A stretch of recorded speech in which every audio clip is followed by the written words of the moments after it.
जीते स्कूटी जीते कार। जी आपने सही सुना, लक्ष्मी ज्वेलर्स कटिहार से कृष्णा डायमंड ज्वेलरी खरीदें, लकी ड्रॉ में पार्टिसिपेट करें और कार और स्कूटी जीतने का मौका पाएं। साथ ही 25% तक की छूट पाएं सोने और चांदी के जेवर की बनाई पे और हीरे की वैल्यू पे। Lakshmi jewellers, Lakshmi complex, doctor Rajendra Prasad Path, Katihar.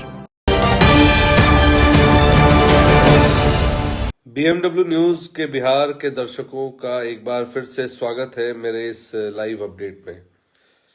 अभी की जो लाइव अपडेट मैं आपको देने जा रहा हूं, क्योंकि अभी इस वक्त मैं कटिहार के स्टूडियो में मौजूद हूं और कटिहार से एक बड़ी खबर है। वो बड़ी खबर यह है कि कटिहार के डिस्ट्रिक्ट चाइल्ड प्रोटेक्शन यूनिट यानी कि बाल संरक्षण इकाई से 2 लड़कियों के फरार होने की खबर आ रही है। ये 2 लड़कियां रात के अंधेरे में भाग खड़ी हुई और अब जो है इसकी जानकारी को लेकर बातें की जा रही हैं कि भाई कहां भागी, क्यों भागी, ये सारी तमाम बातें चल रही हैं। लेकिन जैसा कि आप सबको मालूम होगा कि इससे पहले भी इस बाल इकाई संरक्षण यूनिट से कई बार लड़कियां भागी हैं। इस बार भी रात के अंधेरे में ये बच्चियां भाग गई और जो डीसीपीओ यूनिट के जो इकाई के जो पदाधिकारी हैं उनसे जब हमने बात की, रविशंकर तिवारी जी से जब हमने बात की तो उन्होंने कहा कि 2 लड़कियां, एक बिहार अररिया जिला की रहने वाली हैं और दूसरी हरियाणा की रहने वाली हैं और दोनों ही शौच के बहाने जाती हैं और दीवार शौचालय का वेंटिलेशन तोड़कर उस वेंटिलेशन के टूटे हुए मुहाने से निकलकर फरार हो जाती है। अब जरा गौर करने वाली बात यह है, इसमें 2 बातें हैं। एक बात तो यह है कि जो बाल संरक्षण इकाई की जो बिल्डिंग है वो कितनी मजबूत है, जो 2 बच्चियों ने इतनी आसानी से उस वेंटिलेशन को तोड़ दिया। क्योंकि वेंटिलेशन अक्सर देखा जाता है कि बहुत मजबूत होता है, सिर्फ हवा आने के लिए ही उसको बनाया जाता है। और बाल संरक्षण इकाई में चूंकि इस तरह की घटना पहले भी हो चुकी है तो इस पर ध्यान देने की बात थी, जो कि ध्यान नहीं दी गई। तो या तो वो तो वेंटिलेशन या बिल्डिंग के जो मटेरियल है उस पर अब सवाल भी उठेंगे कि भाई ये कितनी कमजोर बनाई गई, कि कैसे वो तोड़ दिया। और एक बात और है कि जो भागी हैं बच्चियां, वो अगर पहले से प्लानिंग कर रही थी तो उस प्लानिंग का पता जो बाल संरक्षण इकाई के जो लोग हैं उनको क्यों नहीं चला। रविशंकर तिवारी जी ने बताया कि दोनों बच्चियां जो हैं शौच के बहाने गई और वेंटिलेशन हमेशा आप देखिएगा हमने भी जो बनाते हैं घर तो वो वेंटिलेशन ऊपर के टॉप के पोजीशन पे होता है, वो छत से थोड़ा ही नीचे होता है। तो उतने ऊपर चढ़ना और उतने ऊपर चढ़ के उसे तोड़ करके भाग जाना, क्या कोई आवाज नहीं हुई? यह भी एक बड़ा सवाल है। दूसरा कि इससे पहले भी जो घटना हुई तो उसके बाद क्या डीसीपीओ में कोई ऐसी प्लानिंग की गई या उसको लेकर मुस्तैदी बरती गई कि भाई ऐसी घटना पहले भी हो चुकी है, पहले भी बच्चियां भाग चुकी हैं, तो फिर कोई ऐसी वारदात ना हो जाए, ऐसी घटना ना हो जाए कि कोई बच्चियां भाग जाए, तो उसके लिए क्या प्रोटेक्शन लिया गया। और इसमें एक तरह की बात यह है कि प्रशासन को पहले से ज्यादा चौकन्ना होना चाहिए था, क्योंकि ट्रैक रिकॉर्ड इन दोनों का भागने में बहुत तगड़ा रहा है। जैसा कि रविशंकर तिवारी जी से जब हमने बात की तो उन्होंने कहा कि ये पहले भी घर से भागी हुई हैं, इनको बाल संरक्षण इकाई में रखा इसलिए गया है ताकि इनको सुधारा जाए। तो अब इनके फिर से भागने के पीछे की कहानी क्या है, ये समझने की बात है। ये क्यों भागी? एक बार तो घर से भाग चुकी है, फिर यहां पर आके उनसे चूंकि इनको जेल में नहीं रख सकते ना, कोई क्रिमिनल तो है नहीं, जेल में रख नहीं सकते, इनको बाल संरक्षण इकाई में रखा जाता है ताकि इनके मनोवैज्ञानिक तरीके से इनको समझाया जा सके, इन्हें उन बच्चों के बीच में रखा जा सके जो दूर दराज के इलाके से रिकवर किए जाते हैं, जो किसी मानव तस्कर के हाथों पकड़े जाते हैं, वैसे बच्चे जो इस तरह की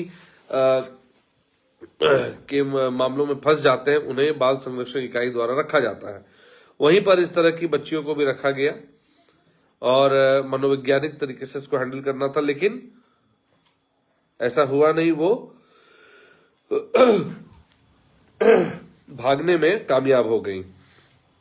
लेकिन आप जब देखेंगे, गौर करने वाली बात यह है कि इससे पहले भी घटना इस तरह की इस जगह पर सेम बाल संरक्षण इकाई में की गई है। बहुत सारे लोग आरोप लगा रहे हैं कि वहां पे जो लोग हैं वो एक्टिव नहीं है, बहुत ऐसे लोगों को भर दिया गया है जिनकी वहां जरूरत नहीं थी। तो ये तमाम बातें अब उठने लगी हैं और बहुत सारे लोग हैं जो गलत एक्टिविटी में भी हैं। ऐसी तमाम बातें आ रही हैं, ये हम नहीं कह रहे, तथाकथित कुछ जो लोग हैं, जो सूत्र है वो बता रहे हैं। और जो स्केप टनल यूज किया गया, जिस तरह से ये वेंटिलेशन को स्केप टनल की तरह यूज किया गया, तो जब औचक निरीक्षण तो आप करते ही थे, तो क्या ऐसा माना जाए कि औचक निरीक्षण आप करने आते थे और इधर जो है लड़कियां जो वेंटिलेशन की मजबूती नाप रही थी कि भाई कितना मजबूत है ये। तो ये तमाम बातें हैं, तमाम सवाल हैं। अब देखना ये होगा कि उनकी बरामदगी कब तक होती है। जैसे ही ये घटना की जानकारी डीसीपीओ रविशंकर तिवारी जी को मिली, उन्होंने तुरंत पुलिस को भी सूचना दी और उन्होंने दिया और पुलिस भी एक्शन मोड में आ गई। अब देखना ये होगा कि कब तक बरामदगी होती है। हालांकि रविशंकर तिवारी जी ने कहा है कि जल्द ही इन दोनों बच्चियों को रिकवर कर लिया जाएगा। तो ये बातें अभी निकल कर आ रही हैं, लेकिन जैसा हमने बताया कि एक बच्ची अररिया की है, दूसरी बच्ची हरियाणा की है और पहले भी घर से भाग चुकी थी। लेकिन सवाल ये उठता है कि जब ऐसा ट्रैक रिकॉर्ड था तो प्रशासन को तो एक्स्ट्रा चौकन्ना रहना चाहिए था, लेकिन नहीं, हमारे यहाँ तो सिस्टम घोड़े बेचकर सोने का है। खैर, अब जो हो गया सो हो गया। जितने भी पदाधिकारी हैं उनको भी इसमें लगना होगा, उनको भी इस बात का ख्याल रखना पड़ेगा। लेकिन मैं एक चीज दावे के साथ कहता हूं, आज ये घटना घटी है, फिर ये घटना घटेगी। कारण है कि हमारे सिस्टम में वैसे लोग हैं जो सिर्फ अपनी तनख्वाह लेना जानते हैं, काम के लिए आप उनसे उम्मीद नहीं कर सकते। तो कल को रविशंकर तिवारी जी की जगह पे कोई और आएगा, या वार्डन जो वहां पे होंगे उसकी जगह पे कोई और आ जाएगा, फिर इसी तरह की घटना घटेगी। फिर हम इसी तरह से आपके लाइव में आके या आपकी खबरों के माध्यम से आपको बताने का प्रयास करेंगे ये। लेकिन ये सिस्टम सुधरने वाला नहीं है। क्यों? क्योंकि जांच इसकी नहीं होनी चाहिए सिर्फ कि लड़कियां कैसे भागी, क्या लड़कियों के हाथ में कोई औजार था जो वेंटिलेशन को इतनी आसानी से तोड़ दिया गया। जांच इसकी भी होनी चाहिए कि क्या उन लड़कियों ने जो वेंटिलेशन तोड़ा उसकी कंस्ट्रक्शन क्वालिटी, उसकी क्वालिटी जो थी वो सही थी या नहीं, और जो पूरी बिल्डिंग बनी है वो कितनी मजबूत बनी है। क्या पता आज वेंटिलेशन तोड़ा है, कल दीवार तोड़ के भाग जाए। तो कोई बहुत बड़ी बात नहीं है। तो इस पर जो हमारे दर्शक या जो प्रशासनिक अधिकारी जो हमें देख रहे हैं, उन्हें इस बात को समझना चाहिए, देखना चाहिए और इस पर ठोस कदम उठाए, ताकि अगली बार कोई बच्ची इस तरह से बाल संरक्षण इकाई में से भाग ना निकले। क्योंकि देखिए, भागना एक सॉल्यूशन नहीं है। अगर आप उस बच्ची को कोई तकलीफ थी, उस पर भी जांच होनी चाहिए कि आखिर उसने, एक तो वो घर से भागी, घर से भागने के बाद बाल संरक्षण इकाई द्वारा उनको रिकवर किया गया। रिकवर करने के बाद वो लड़कियां घर नहीं जाके यहां रह रही हैं और फिर यहां से भाग रही हैं। तो जब वो घर की नहीं हुई तो आपकी कैसे हो सकती है, ये एक बड़ा सवाल है। और जब वो घर की नहीं हुई तो किस कारण से वो घर से भागी थी, वो भी जानने का विषय है। और यहां पर जो आई तो ये भी जानने का विषय है कि यहाँ क्या उनको तकलीफ हुई जो यहाँ से भी उनको भागने की मजबूरी उनकी बन गई। तो ये तमाम सवाल है जिसको देखने की जरूरत है। और मुझे लगता है कि प्रशासन के जो लोग मेरे इस चैनल को देख रहे हैं, उन्हें भी इस बारे में सोचना चाहिए और इन बच्चियों के भविष्य के बारे में सोचिए, क्योंकि सरकार इनको रखने का पैसा देती है, सरकार पूरा व्यय इस पे इसका उठाती है। तो अनुरोध है, जितने भी अधिकारी पदाधिकारी हैं, इन बच्चियों को जल्द से जल्द रिकवर करें, उनका ख्याल रखें और उनको दोबारा सही सलामत उनके माता पिता तक पहुंचा दें, ताकि आप भी सुकून की नींद सो सके। तो आज के इस सभी के लाइव अपडेट में बस इतना ही। जो भी हमारे दर्शक इस खबर को देख रहे हैं, उनसे उम्मीद करते हैं कि वो हमारे चैनल को ज्यादा से ज्यादा शेयर और लाइक करते हैं। और हमारे चैनल को जिन लोगों ने सब्सक्राइब नहीं किया है, जो हमारे साथ पहली बार लाइव में जुड़े हैं, उनका बहुत बहुत स्वागत है। और मैं चाहूंगा कि आप एक बार फिर इस खबर को ज्यादा से ज्यादा शेयर करें। हमारा यूट्यूब चैनल है, हमारा YouTube channel BMW news Bihar करके है, उस पर भी आप जाके हमें फॉलो कर सकते हैं, सब्सक्राइब कर सकते हैं, इंस्टाग्राम पे फॉलो कर सकते हैं। तो मिलते हैं अगले लाइव अपडेट में। फिलहाल इस खबर में आज इतना ही। जय हिंद, जय भारत। तमसोमा ज्योतिर्गमय गुरुकुल शिक्षा मंदिर संस्थान के साथ बनाए अपना भविष्य। रेगुलर और प्रोफेशनल कोर्सेज, सेकेंडरी और senior secondary courses, law, teachers training courses, pharmacy and nursing के साथ पैरामेडिकल में डायरेक्ट एडमिशन पाए। वेबसाइट विजिट करें या दिए गए नंबर पर कॉल करें। हमारा पता है गुरुकुल शिक्षा मंदिर संस्थान, कल्याण चौक, DS कॉलेज रोड, कटिहार।